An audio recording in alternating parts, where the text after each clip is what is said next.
নমস্কার বন্ধুরা, সিলেটি রান্নাঘরের পরিবারের সবাইকে স্বাগত। আজকে নতুন একটা রান্না করবো, পেঁপে কুড়াইয়া ঘন্ট বানাইবো আমি।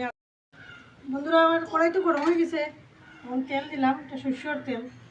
আলুটা একটু ভাজবো। দেখি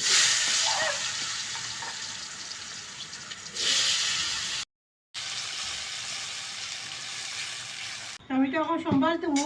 পেঁপে কুড়ানিটা দুইটা দিলাম, শুকনো মরিচ দিলাম, একটু গোটা গরম মশলা দিলাম,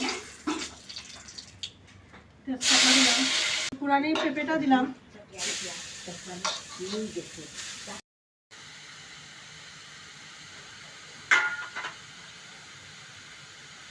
দিলাম জিরার গুঁড়া,